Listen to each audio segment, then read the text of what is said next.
Hi, welcome back to my vlog. ಇವತ್ತೇನು special ಅಂತಂದರೆ mutton sambar ಮಾಡ್ತಾ ಇದ್ದೀನಿ. ಕಾರ್ತಿಕ ಆದಮೇಲೆ 1 ಮಂತ್ ಆಗೋಗಿತ್ತು. ಸೊ ಮಟನ್ ಸಾರು recipe, chicken biryani, chicken fry and chicken kebab ಇಷ್ಟು ಮಾಡೋಣ ಅಂತ ಅಂದ್ಕೊಂಡಿದ್ದೀನಿ. ಸೊ ಬೆಳಗ್ಗೆ ಎದ್ದು ತಿಂಡಿ ಆಯಿತು, ಪೂಜೆ ಆಯಿತು. ಇವಾಗ ಹೋಗ್ಬಿಟ್ಟು ರೆಸಿಪಿ ಸ್ಟಾರ್ಟ್ ಮಾಡಬೇಕು. ನೋಡಿ, ಬೆಳ್ಳುಳ್ಳಿ ಬಿಡಿಸ್ಕೊಡ್ತಾ ಇದ್ದಾರೆ, ನನಗೋಸ್ಕರ ಹೆಲ್ಪ್ ಮಾಡ್ತಾ ಇದ್ದಾರೆ. ಏನಕ್ಕೆ ಹೆಲ್ಪ್ ಮಾಡ್ತಾ ಇದ್ದೀರಾ? ಅಲ್ಲ, ಏನು ಮಾಡೋದಕ್ಕೆ, ಏನು ಸ್ಪೆಷಲು ಅಂತ ಗೆಸ್ ಮಾಡಿ. ನೀವು ಮಾಡೋಂಗೆ ನಾನು ಕೇಳ್ತಾ ಇದ್ದೀನಿ. ಒಂದು ತಿಂಗಳಾದ್ಮೇಲೆ ಮಾಂಸ ಬೇಯ್ತಾ ಇದೆ ನಮ್ಮ ಮನೇಲಿ. ಮಾಂಸ ಬೇಯ್ತಾ ಇದೆಯಾ? ಅದೇನು ಮಾಂಸ ಅಂತ ನಾನ್ ವೆಜ್ ಅನ್ನಿ. ನಾವು ಕನ್ನಡದವರಾ? ನಾವು ನಮ್ಮ ಫಸ್ಟ್ ಆಫ್ ಆಲ್ ನಾವು ಹಂಗೆ ಮಾತಾಡೋದು. ನಾವು ಹಳ್ಳಿ ಜನ, ನಾವು ಹಂಗೆ ಮಾತಾಡೋದು. ಹಳ್ಳಿ ಜನನ ನೀವು? ಯಾವ ಊರು? ತಲಗಟ್ಪುರ. ನನಗೆ ಬೆಳ್ಳುಳ್ಳಿ ಬಿಡಿಸೋದು ಅಂದರೆ ಅಲರ್ಜಿ. ನಮ್ಮ ಅಮ್ಮ ಅಪ್ಪ ಬಿಡಿಸ್ಕೊಡ್ತಾರೆ, ಬಿಟ್ಟರೆ ಇವರಾಗಲೇ ಬಿಡಿಸಾಗಲೇ 1 ವರ್ಷ ಮೇಲಾಯಿತು. ನಮ್ಮ ಅಪ್ಪ ಅಮ್ಮನೇ ಬಿಡಿಸ್ಕೊಡೋದು. ಇವಾಗ ಬಿಡಿಸೋಂಡು ಡಬ್ಬಿಗೆ ಹಾಕಿ ಇಟ್ಟೋಗ್ತಾರೆ. ಇವತ್ತು ಇವ್ರ ಅಪರೂಪಕ್ಕೆ ಬಿಡಿಸ್ಕೊಡ್ತವ್ರೆ. ಎಲ್ಲ ಬಿಡಿಸಾಯ್ತು. ಈಗ ಚಿಕನ್ನು ಮಟನ್ನು ತರಬೇಕು. ಇವ್ರು ಆಲ್ರೆಡಿ ಕಿಚನಲ್ಲಿ ಮೇಡಮ್ ಅವರು ಎಲ್ಲ ರೆಡಿ ಮಾಡ್ಕೊತವ್ರೆ. ಏನೇನು ಪದಾರ್ಥಗಳು ಬೇಕು ಮಸಾಲೆ ಮಾಡೋಕ್ಕೆ ನೋಡೋಣ. ಸೊ ಇಲ್ಲೆಲ್ಲ ಕಟ್ಟಿಂಗ್ ನಡೀತಾ ಇದೆ. ಏನಿದೆ ರೀತಿ? ಮಸಾಲೆಗೆ ಕಾಯಿ ಅರ್ಧ ಹೋಳು. ಇದು ಎಷ್ಟು ಮಟನ್ ತರ್ತಾ ಇದ್ದೀರಾ? 1 kg. 1 kgನಾ? ಒಂದು 1/4 kg ಇರುತ್ತಲ್ವಾ? ಇದು ಅರ್ಧ ಹೋಳು ಕಾಯಿ ಇದೆ. 2 ಸಣ್ಣದು ಈರುಳ್ಳಿ, ಶುಂಠಿ ಒಂದು ಸ್ವಲ್ಪ, ಕೊತ್ತಂಬರಿ, ಬೆಳ್ಳುಳ್ಳಿ 1-2, ಸಣ್ಣ ಟೊಮೆಟೊ, ಇದಿಷ್ಟು ಹಸಿ ಮಸಾಲ. ಅದ್ರ ಜೊತೆ ನಾನು ಎಲ್ಲನೂ ಒಟ್ಟಿಗೆ ಹಾಕೊಳ್ತೀನಿ. ಸೊ ಇದು ಹಾಕೊಳ್ಳೋಣ ಈಗ. ಈಗಲೇ ರೆಡಿ ಮಾಡ್ಕೊತಾ ಇದೆಯಾ? ನಾನು ಇವಾಗ ತರಬೇಕಲ್ಲ ಇನ್ನು ಚಿಕನ್ ಮಟನ್ನು. ತಗೋ ಬನ್ನಿ, ಅಷ್ಟೊತ್ತಿಗೆ ನಾನು ಸ್ನಾನ ಮಾಡಿ ಪೂಜೆ ಮಾಡಬೇಕಲ್ವಾ.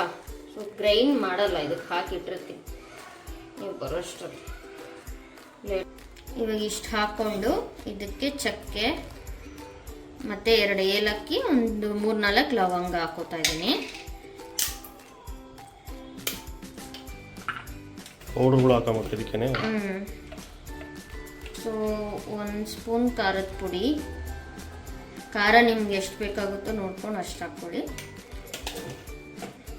1 ಸ್ಪೂನ್ ಧನಿಯಾ ಪುಡಿ,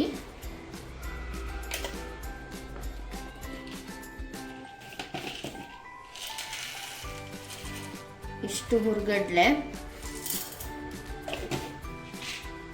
ಮತ್ತು ಒಂದು 1/4 ಟೀ ಸ್ಪೂನ್ ಅಷ್ಟು ಗಸಗಸೆ.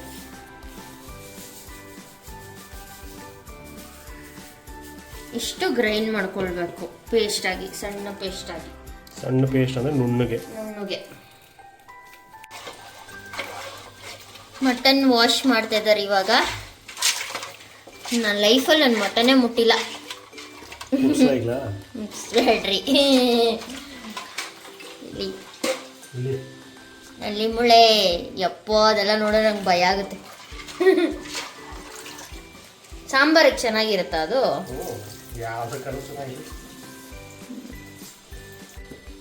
ಈಗ ಮೊದಲನೇ ಅಧ್ಯಾಯ. ಕುಕ್ಕರಲ್ಲಿ ಮಟನನ್ನು ಬೇಯಿಸಿಕೊಳ್ಳಬೇಕು. ಅದಕ್ಕೆ ಎಣ್ಣೆಯನ್ನು ಹಾಕಿಕೊಳ್ಳಬೇಕು. ಎಷ್ಟು ಎಣ್ಣೆ? ಸ್ವಲ್ಪ, ಬಿಕಾಸ್ ಮಟನಲ್ಲೇ ಎಣ್ಣೆ ಬಿಡುತ್ತಲ್ಲ. ಮಟನ್ ಸಾಂಬಾರಿಗೆ ಎಣ್ಣೆ ಜಾಸ್ತಿ ಹಾಕ್ಬಾರ್ದು. ಅಷ್ಟು ಐಡಿಯಾ ಇದೆ ನಿನಗೆ ಮಟನಲ್ಲಿ ಎಣ್ಣೆ ಬಿಡುತ್ತೆ ಅಂತ? ಕೊಬ್ಬಿನ ಅಂಶ ಇರುತ್ತಲ್ಲ. ಸೊ ನಾವು 1 kg ಮಟನ್ ತಂದಿರೋದು. ಒಂದು 3 ಸ್ಪೂನ್ ಹಾಕೊಂಡಿನಿ. ಅದರಲ್ಲಿ ಸ್ವಲ್ಪ ಬೀಳುತ್ತೆ, ಅದಕ್ಕೆ ಜಾಸ್ತಿ ಅನಿಸುತ್ತೆ. ಒಂದು 3 ಸ್ಪೂನ್ ಹಾಕ್ಕೊಂಡಿದ್ದೀನಿ ಅಷ್ಟೆ. ನಾನು ಇದಕ್ಕೆ ಒಗ್ಗರಣೆ ಈರುಳ್ಳಿ ಎಲ್ಲ ಹಾಕಲ್ಲ. ಈಗ ಮಟನನ್ನು ಹಾಕಿಕೊಳ್ಳುವ. ಹಿಂಡಿ ಹಾಕಿಕೊಳ್ಳಬೇಕು. ನೀರು ಪ್ಯೂರ್ ಹಾಕ್ತಾ ಇದ್ದಾರೆ. ನಾನೇ ಮಾಡ್ತಾ ಇರೋದು ಮಟನ್ ಸಾರು. ದಪ್ಪ ಪೀಸ್ ಸಿಗುತ್ತೆ, ಸ್ವಲ್ಪ ಕಟ್ ಮಾಡಬೇಕಿತ್ತು ನಾವು. ಎಲ್ಲ ಬೋನ್ ಪೀಸಸ್ ತರಿಸಿದ್ದೀನಿ. ಸೊ ಚೆನ್ನಾಗಿರುತ್ತೆ, ರುಚಿಕರವಾಗಿರುತ್ತೆ. ಈಗ ಚೆನ್ನಾಗಿ ಅದನ್ನು ಹುರಿದುಕೊಳ್ಳಿ. ಇಷ್ಟು ದಪ್ಪ ಪೀಸ್ ಇದೆಯಲ್ಲ, ಬೇಯುತ್ತೆ ಎಳೆ ಮಟನ್ನು, ಅಲ್ಲೇ ಕರ್ಸ್ಕೊಂಬಿಡ. ಮಾಂಸ ಅದರಲ್ಲಿ ಕಮ್ಮಿನೇ ಇರೋದು, ಮೂಳೆ ದಪ್ಪ ದಪ್ಪ ಇದೆ ಅಷ್ಟೇ. ಇದಕ್ಕೆ ಸ್ವಲ್ಪ ಉಪ್ಪು ಹಾಕೋಬಿಡೋಣ ಈಗ. ಹಿಮಾಲಯನ್ ಪಿಂಕ್ ಸಾಲ್ಟ್ ಅನ್ನು ಬಳಸುತ್ತಿದ್ದಾರೆ ನನ್ನ ಮಡದಿ. ಇಷ್ಟು ಹಾಕೋತೀನಿ, ಜಾಸ್ತಿ ಆಯ್ತು ಸ್ವಲ್ಪ ಹಾಕೋತೀನಿ. ಅದರಿಂದ ಏನು ಮಹಾ ಹೆಲ್ತ್ ಬೆನಿಫಿಟ್ಸ್ ಇಲ್ಲ, ನೀವು ಯಾವುದು ಉಪ್ಪು ಬೇಕಾದ್ರೂ ಹಾಕಿಕೊಳ್ಳಬಹುದು. ಯಾಕಿಲ್ಲ? ಅದರಲ್ಲಿ ಏನೂ ಇಲ್ಲ, ಅದು ನಾರ್ಮಲ್ ಉಪ್ಪು. ಉಪ್ಪು ಖಾರ ಎಲ್ಲ ಲಾಸ್ಟ್ ಒಂದ್ಸಲ ಚೆಕ್ ಮಾಡಿ. ಸ್ವಲ್ಪ ಅರಿಶಿನ,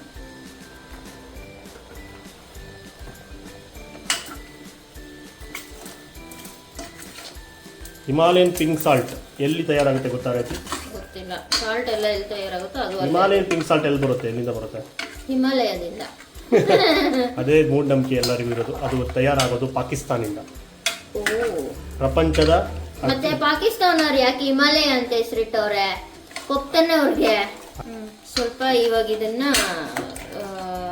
ಒಂದೆರಡು ವಿಸಿಲ್ ಚೆನ್ನಾಗಿ ಹುರಿದ್ಬಿಟ್ಟು, ಒಂದೆರಡು ವಿಸಿಲ್ ನೀರು ಹಾಕೋದು ಬೇಡ, ಇದರಲ್ಲೇ ನೀರು ಬಿಡುತ್ತೆ ಸದ್ಯಕ್ಕೆ. ಓಕೆ, ಈಗ ಇದನ್ನು ಮುಚ್ತೀಯಾ? ಓಕೆ,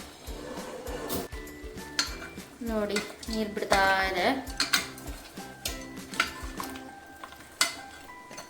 ನೀರು ಲಾಸ್ಟಲ್ಲಿ ಹಾಕೋದು ಉತ್ತಮ. ಇವಾಗ ಕ್ಲೋಸ್ ಮಾಡಿಬಿಡೋಣ.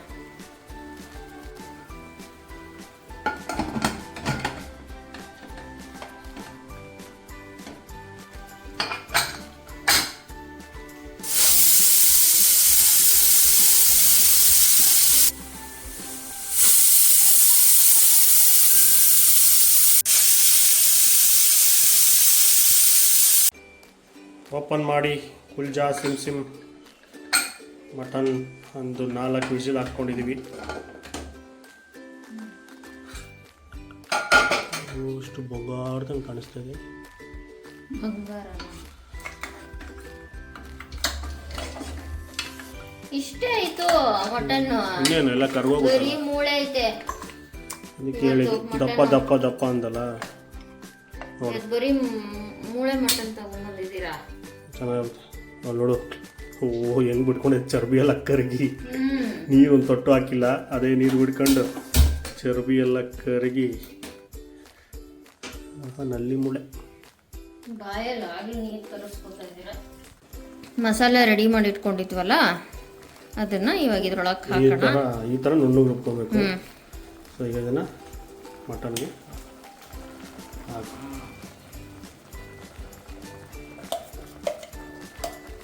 ನಾನು ಸಾರು ಪಪ್ಪಂಗೂ ಕೊಡಬೇಕು, ನಮ್ಮ ಅಪ್ಪಂಗೂ ಕೊಡಬೇಕು ಅಂತ ಜಾಸ್ತಿ ಮಾಡೋಣ ಅಂತ ಜಾಸ್ತಿ ಮಸಾಲೆ ರುಬ್ಬಿದ್ದೀನಿ. ಖಾರ ಕಡಿಮೆನೆ. ಸೊ ಮಿಕ್ಸಿಗೆ ಮಿಕ್ಕಿದ್ನ ನೀರು ಹಾಕ್ಬಿಟ್ಟು ಹಾಕೋಣ.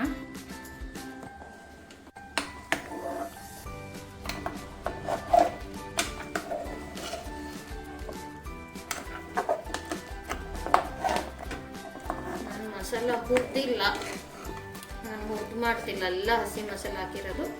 ಹುರ್ಕೊಳ್ಳಬಹುದು. ನಾನು ಇವಾಗ ಹಸಿ ಮಸಾಲೆ ಮಾಡ್ತಾ ಇರೋದು.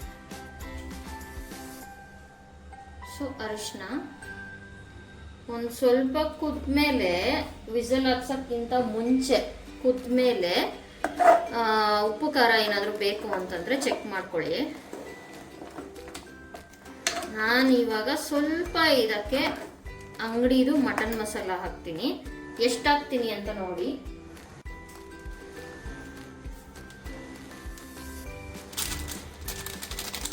ಒಂದು 1/4 ಟೀ ಸ್ಪೂನು ಹಾಕಲ್ಲ ನಾನು, ಸ್ವಲ್ಪ ಸುಮ್ಮನೆ ಶಾಸ್ತ್ರಕ್ಕೆ. ಇಷ್ಟು ಮಟನ್ ಮಸಾಲ. ಸೊ ಮಿಕ್ಕಿರೋ ಮಸಾಲಾಗೆ ನೀರು ಹಾಕ್ತಾ ಇದ್ದೀನಿ. ಸೊ ಒಂದು ಮಟನ್ ಸಾರನ್ನ ನಾನು 2-3 ರೀತಿ ಮಾಡ್ತೀನಿ. ಅದರಲ್ಲಿ ಇದು ಒಂದು, ಇನ್ನೊಂದು ಎಲ್ಲ ಹುರಿದ್ಬಿಟ್ಟು ಮಾಡೋದು. ಈ ಥರ ಮಾಡ್ತಾರೆ. ಇದೇ ರೆಸಿಪಿ ಮೇಕೆ ಮಾಂಸದಲ್ಲಿ ಮಾಡಿದ್ರೆ ಇನ್ನೂ ಸಖತ್ತಾಗಿರುತ್ತೆ. ಇದೇ ಪೂರಿ. ಸಿಂಗಾಪುರಿಂದ ಬಂದಾಗ ಯಾವ್ದು ಮಾಡಿದ್ದೀನಿ ಇದೇ ರೆಸಿಪಿನಾ? ಹೌದು, ಫಸ್ಟ್ ಟೈಮ್ ಮಾಡಿದ್ದು. ಇವರಿಗೋಸ್ಕರ ಮಟನ್ ಸಾಂಬಾರ್ ಮಾಡಿದ್ದು ಫಸ್ಟ್ ಟೈಮು. ಮಟನ್ ತಂದಿದ್ದು ಎಕ್ಸ್ಪೀರಿಯನ್ಸ್ ಏನಂದ್ರೆ, ನಂಗೆ ಮಟನ್ ಎಲ್ಲ ತರಕ್ ಬರಲ್ಲ. ನಮ್ಮ ಮಮ್ಮಿ ಮನೇಲಿ ನಾನು ಒಂದಿನ ಚಿಕನ್ ಅಂಗಡಿ ಮಟನ್ ಅಂಗಡಿಗೆ ಹೋಗೇ ಇಲ್ಲ. ಸೊ ಇಲ್ಲಿಗೆ ಬಂದ್ಮೇಲೆ ನಮ್ಮ ಮದ್ವೆ ಆದ್ಮೇಲೆ ಫಸ್ಟ್ ಟೈಮ್ ಮಟನ್ ಅಂಗಡಿಗೆ ಹೋಗಿ ಅಲ್ಲಿ ನಂಗೆ ಗೊತ್ತಾಗಲ್ಲ ಸರ್ ಸ್ವಲ್ಪ ಚೆನ್ನಾಗಿರೋದು ಕೊಡಿ ನಮ್ಮ ಹಸ್ಬೆಂಡ್ಗೆ ಅಂತ ಹೇಳಿದೆ. ಸೊ ಅವರು ನೀನು ತಗೊಂಡು ಹೋಗಮ್ಮ ಮತ್ತೆ ವಾಪಸ್ ಬರ್ತೀಯ ನಮ್ಮ ಅಂಗಡಿಗೆ ಅಂತ ಹೇಳ್ಬಿಟ್ಟು ಮಟನ್ ಕೊಟ್ರು. ಸೊ ಅಲ್ಲಿ ಸರ್ಪ್ರೈಸ್ ಆಗಿ ಇವ್ರು ಬಂದ ತಕ್ಷಣ ಆಲ್ಮೋಸ್ಟ್ 10 days ಸಿಂಗಾಪುರ್ಗೆ ಹೋಗಿದ್ದ ನೀವು 13 days ಸಿಂಗಾಪುರ್ಗೆ ಹೋಗಿದ್ರು. ಸೊ ಬಂದ ತಕ್ಷಣ ಅವ್ರಿಗೆ ಸರ್ಪ್ರೈಸ್ ಕೊಡ್ಬೇಕು ಅಂತ ಮಧ್ಯರಾತ್ರಿ ಮಾಡಿದ್ದೆ ಮಟನ್ ಸಾಂಬಾರು. ತುಂಬಾ ಇಷ್ಟಪಟ್ರು. ಸೊ ಅವತ್ತಿಂದ ಮಾಡ್ತಾ ಇದೀನಿ. ಆಲ್ಮೋಸ್ಟ್ 2-3 years ಆಯ್ತು. ಅದು ಮೇಕೆ ಮಟನ್ ಕೊಟ್ಟಿದ್ರು, ಅದಕ್ಕೆ ಸಾಕಾಯ್ತು. ಅದು ಗೊತ್ತಿಲ್ಲ ನಂಗೆ ಮೇಕೆ ಮಟನ್, ನಂಗೆ ಅದು ಐಡೆಂಟಿಫೈ ಮಾಡಕ್ ಬರಲ್ಲ. ಬಟ್ ಕೊಟ್ಟಿದ್ರು, ಅದನ್ನ ಮಾಡಿದ್ರು. ಸೊ ಒಂಚೂರು ಉಪ್ಪು ಖಾರ ಚೆಕ್ ಮಾಡ್ಬಿಡ್ತೀರಾ? ಕ್ಲೋಸ್ ಮಾಡ್ತೀನಿ ಲಿಡ್ನ. ಸ್ವಲ್ಪ ಗಟ್ಟಿ ಇದೆ. ನೀರು ಹಾಕ್ಬೇಕಿನ್ನ. ಸರುತ್ತೆ ತೊಟ್ಟಿಕ್ಕುತ್ತೆ. ಕೆಳಗೆ ಕೈ ಇಟ್ಕೊಳ್ಳಿ.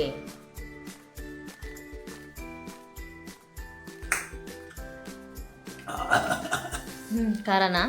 ಗಂಟ್ಲು ಹೊಡಿತು ಖಾರ, ಬಟ್ ಸರಿ ಹೋಗ್ಬಿಡುತ್ತೆ. ಸ್ವಲ್ಪ ನೀರು ಹಾಕ್ಬೇಕು. ಈಗ ಸ್ವಲ್ಪ ನೀರು ಹಾಕ್ತೀನಿ.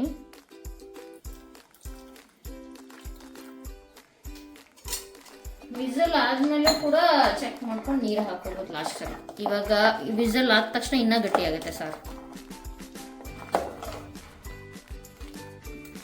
ಗಂಟ್ಲು ಸರಿಯಾಗಿ ಹೊಡಿತಿಕ್ಕು ನುಂಗಿದ ತಕ್ಷಣ ಹಿಂಗಿರ್ಬೇಕು. ಮುದ್ದೆ ಹಾಕೊಂಡು ನುಂಗ್ತಾ ಇದ್ರೆ ಹೆಂಗಿರ್ತದೆ ಗೊತ್ತಾ? ಮುದ್ದೆ ಮಾಡ್ತಾಯಿಲ್ವಾ ನೀವು? ನಾನು ಮಾಡೋ ಮುದ್ದೆ ತಿನ್ನೋದೇ ಇಲ್ಲ, ಮುದ್ದೆ ಮಾಡ್ತಾ ಇಲ್ಲ ಅಂತ. ಇವಾಗ ಇದನ್ನ ಇನ್ನೊಂದೆರಡು ವಿಸಲ್ ಹಾಕಿ 3 ವಿಸಲ್ ಆಯ್ತು ಅವಾಗಲೇ. ಈಗ ಇನ್ನೊಂದೆರಡು.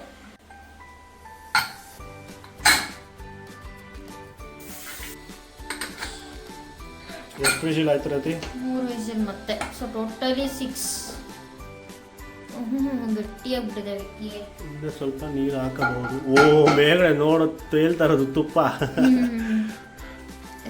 ನಮ್ದು ಈ ಮಟನ್ ಸ್ವಲ್ಪ ಚರ್ಬಿ ಜಾಸ್ತಿ, ಅದಕ್ಕೆ. ಹೌದಾ? ಹತ್ರ ಬನ್ನಿ.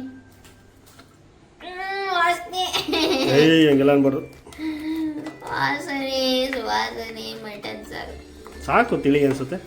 ಸ್ವಲ್ಪ ಬೇಕಾ ನೀರು? ನೀವು ತಿನ್ನೋರು ನಿಮ್ಗೆ ಗಟ್ಟಿ ಬೇಕಾದ್ರೆ ಗಟ್ಟಿ. ಪೀಸ್ ಬೆಂದಿದ್ಯಾ ಅಂತ ಒಂದು ಸಲ ತಿಂದ್ಬಿಟ್ರೆ ಮುಗಿಸ್ಬಿಡೋದು. ಬಟ್ಲಿಗೆ ಹಾಕೊಡ್ಬೇಕಾ ಏನು?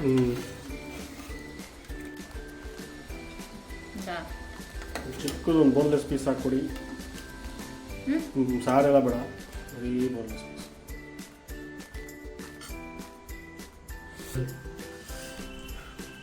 Boneless piece. ಬೋನ್ಲೆಸ್ ಪೀಸ್ ಬಂದಿತ್ತು ಎಲ್ಲ ಬಂದಿದ್ದು. ಹೌದಾ? ಬೆಂದಿದ್ಯಾ? ತಿಂದ್ರಾ? ಬಂದೇ ಬಿಡ್ತಲ್ಲ ಕೈಗೆ ಮಾಂಸ. ಹೌದಾ?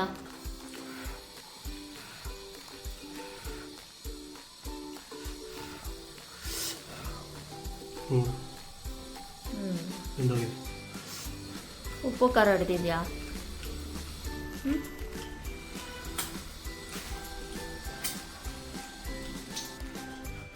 ನಿಮ್ಮನ್ನು ನೋಡ್ತಿದ್ರೆ ಮಟನ್ ತಿನ್ಬೇಕು ಅನ್ಸುತ್ತೆ.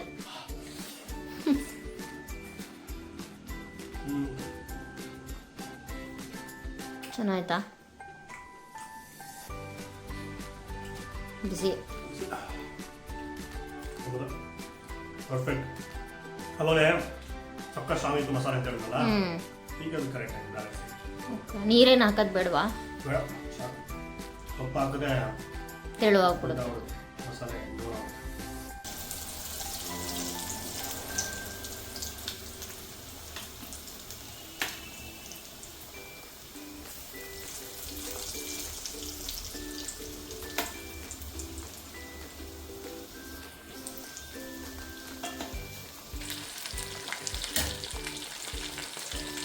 ಮಟನ್ ಸಾರು ಹಾಲು ತಿಂತಾರ್ತೀನಿ, ದಿನ ತಿಂತಾರ್ತೀನಿ ತೋಟಗಳಲ್ಲಿ.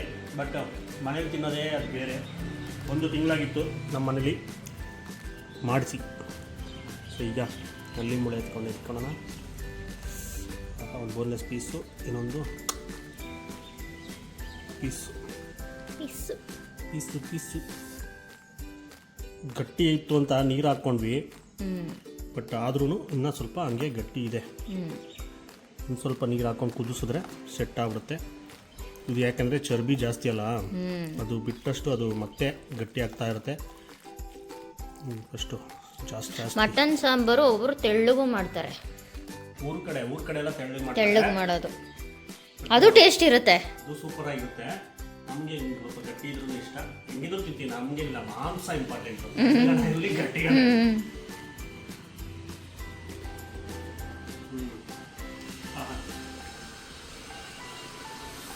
ಬಂಗಾರದಲ್ಲಿ. ಆವಾಗಿಂದ ವಿಡಿಯೋ ಮಾಡೋಣ ಅಂತಿದ್ರೆ ನಾನು ವಿಕ್ಕಿ ಅವರು ನಂಗೆ ಫಸ್ಟ್ ಹೊಟ್ಟೆ ಶೀತ ಇದೆ ಹಾಕ್ಕೊಡೆ ಅಂತಿದ್ರು. ಸೂಪರು ಮಟನ್ ಅವಲೇ ನಾನು ಟೇಸ್ಟ್ ಮಾಡಿದೆ, ಅಂದರೆ ಬೆಂದಿದೆ ಅಂತ ನೋಡೋಕ್ಕೆ ಸೂಪರಾಗಿ ಬಂದಿದೆ. ಮುಂಚೆ ಒಂದು 3 ವಿಸಿಲು, ಆಮೇಲೆ ಮಸಾಲೆ ಎಲ್ಲ ಹಾಕೊಂಡು 3 ವಿಸಿಲು 6 ವಿಸಿಲು. ಪರ್ಫೆಕ್ಟ್. ಇನ್ನು ಸ್ವಲ್ಪನೂ ನೀರು ಹಾಕ್ಕೊಂಡು ಕುದಿಸ್ಕೊಬೋದು, ಇನ್ನು ಸ್ವಲ್ಪ ತೆಳು ಮಾಡ್ಕೊಬೋದು. ಇವತ್ತಿಗಿಂತ ನಾಳೆ ನಾಡಿದ್ದು ನನಗೆ ಫ್ರಿಜ್ಜಲ್ಲಿ ಇರೋದು, ತೆಗಿಯೋದು, ಬಿಸಿ ಮಾಡೋದು, ತಿನ್ನೋದು, ಬಿಸಿ ಮಾಡೋದು, ತಿನ್ನೋದು. ನಮ್ಮ ಮನೇಲಿ ಮಟನ್ ಸಾರು ಇವರೊಬ್ಬರೇ ತಿನ್ನೋದು, ಬಿಟ್ಟರೆ ನಮ್ಮ ಅಪ್ಪ ನಮ್ಮ ಅತ್ತೆ. ಸೊ ಇವತ್ತು ನಮ್ಮ ಅಪ್ಪಂಗೆ ಕೊಡ್ತೀನಿ, ಬಿಕಾಸ್ ನಮ್ಮ ಮನೇಲಿ ಅಮ್ಮ ಮನೇಲಿ ಮಾಡಲ್ಲ ನಾನ್ ವೆಜ್ಜು, ಅದಕ್ಕೋಸ್ಕರ. ಎಷ್ಟು ದಿನ ಆದರೂ ಟೇಸ್ಟ್ ಜಾಸ್ತಿ ಆಗ್ತಾ ಹೋಗುತ್ತೆ. ವಿಡಿಯೋ ಇಷ್ಟ ಇದೆ ಲೈಕ್ ಮಾಡಿಬಿಟ್ಟು ಶೇರ್ ಮಾಡಿ, ರೆಸಿಪಿ ಟ್ರೈ ಮಾಡಿ, ಕಾಮೆಂಟ್ ಮಾಡಿ. ನಮಸ್ಕಾರ.